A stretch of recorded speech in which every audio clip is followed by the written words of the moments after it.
کوئی بندہ ذکر کرنے بیٹھتا ہے اور ایک مرتبہ کہتا ہے اللہ، تو اللہ تعالیٰ اس کی طرف نظر رحمت سے دیکھتا ہے، اور جس کی طرف اللہ نظر رحمت سے دیکھتا ہے اس کے 70 گناہ جل کے راکھ ہو جاتے ہیں۔ تو ایک مرتبہ اللہ کہنے سے 70 گناہ مٹ گئے، پھر یہ بار بار تکرار کرتا رہا تو دل جو ہے وہ آہستہ آہستہ مصفہ ہونا شروع ہو جاتا ہے، دل سیکل ہونا شروع ہو جاتا ہے، دل پاکیزہ ہونا شروع ہو جاتا ہے، اس کے اوپر سے غلاظت، گندگی اور جو دل کے اوپر چڑھا ہوا غلاف ہے وہ اتر جاتا ہے، اور دل پھر انوار پانے لگتا ہے، پھر اس کو ذکر بھی چاشنی دیتا ہے، اس کو فکر بھی لذت دیتا ہے، اس کو نماز اور سجدے میں بھی سرور ملتا ہے۔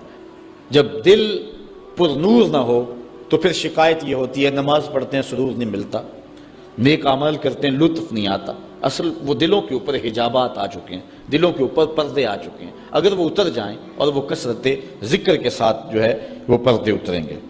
اب دل 4 طرح کے ہیں، القلوب اربع، دل 4 طرح کے ہیں۔ ایک دل قلب اجرد فیہ سراج یظہر، ایک مومن کا دل وہ بالکل ایسے ہوتا ہے جس طرح چراغ روشن ہوتا ہے، اور مومن کے پاس جو بیٹھے اللہ اس کے دل کو بھی نور کر دیتا ہے، چونکہ دلوں سے نور کی شعائیں نکلتی۔ کسی زمانے میں لوگ اس بات کو نہیں مانتے تھے جو عقل والے تھے، لیکن اس زمانے کے اندر موجودہ سائنس نے اسیری لہروں کو تسلیم کیا ہے، اور وہ کہتے ہیں کہ جو شخص نیک ہے اس کے بدن سے وہ لہریں نکلتی ہیں، اچھے اخلاق والا، اچھے کردار والا، اور دوسرے پر وہ مرتب ہوتی ہیں، اور جو بدکار ہے، برا شخص ہے، اس کے بدن سے وہ لہریں نکلتی ہیں اور دوسرے پر مرتب ہوتی ہیں۔ اور حضور علیہ السلام نے صدیوں قبل یہ بات بتائی۔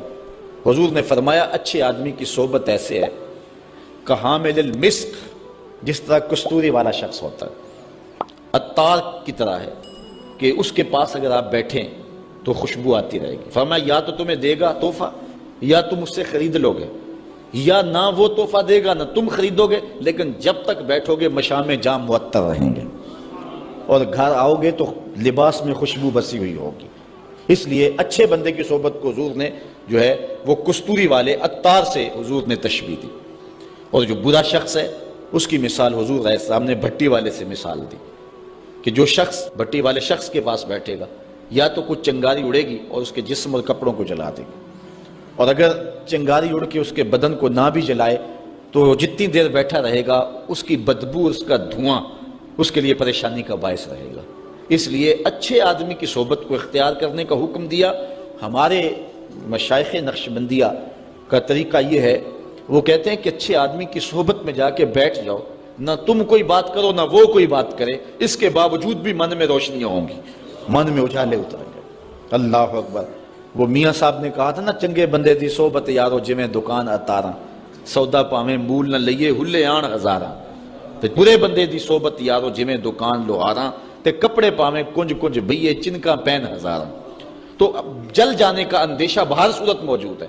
تو اس لیے آج دنیا جو ہے وہ اسیری لہروں کو مانتی ہے۔ میں اس کی سادہ مثال آپ کو دینا چاہتا ہوں کہ کسی کے بدن سے اسیری لہریں نکلنا تو دور کی بات ہے، کسی شخص کے تذکرے سے اس کے اثرات مرتب ہوتے ہیں۔ مثال کے طور پہ اگر آپ کے کسی دیرینہ اور پیارے دوست کا تذکرہ چھیڑ دیں، گفتگو کر دیں، تو اس سے طبیعت میں خوشی پیدا ہوگی کہ نہیں ہوگی؟ آپ حشاش بشاش ہو جائیں گے۔ لیکن کسی غلط آدمی کا جس سے آپ کو نفرت ہو اس کی بات چھیڑ دیں، طبیعت میں گھٹن پیدا ہوگی کہ نہیں ہوگی؟ اگر گندگی کے ڈھیر کی بات کوئی چھیڑ دے، طبیعت میں گھٹن پیدا ہوگی کہ نہیں ہوگی؟ اور اگر پھولوں کی بات چھیڑ دے، موتیے کی، نسرین کی، نسترن کی، چمبیلی کی، گلاب کی، موتیے کی، ان پھولوں کا تذکرہ کو چھیڑ دے، طبیعت میں خوشی پیدا ہوگی کہ نہیں ہوگی؟ یہ ایک فطری بات ہے۔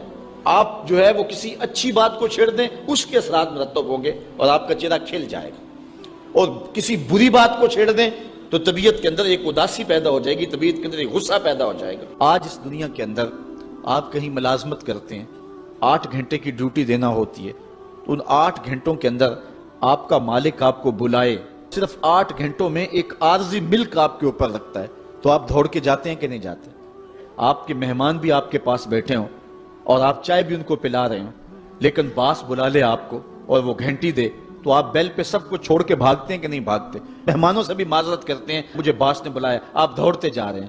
یار ایک دنیا کا باس بلائے تو مہمانوں کو چھوڑ کے، چائے کو چھوڑ کے، مرغن غذاؤں کو چھوڑ کے، سب کو چھوڑ کے بھاگ جاتے ہیں اور رب کا نمائندہ کپڑے میلے ہو جائیں تو صابن وغیرہ سے صاف کر لیتے ہیں، یہ لوہا میلا ہو جائے تو ریگ مار سے صاف کر لیتے ہیں، ہر شے کا زنگ کسی نہ کسی شے سے اترتا ہے۔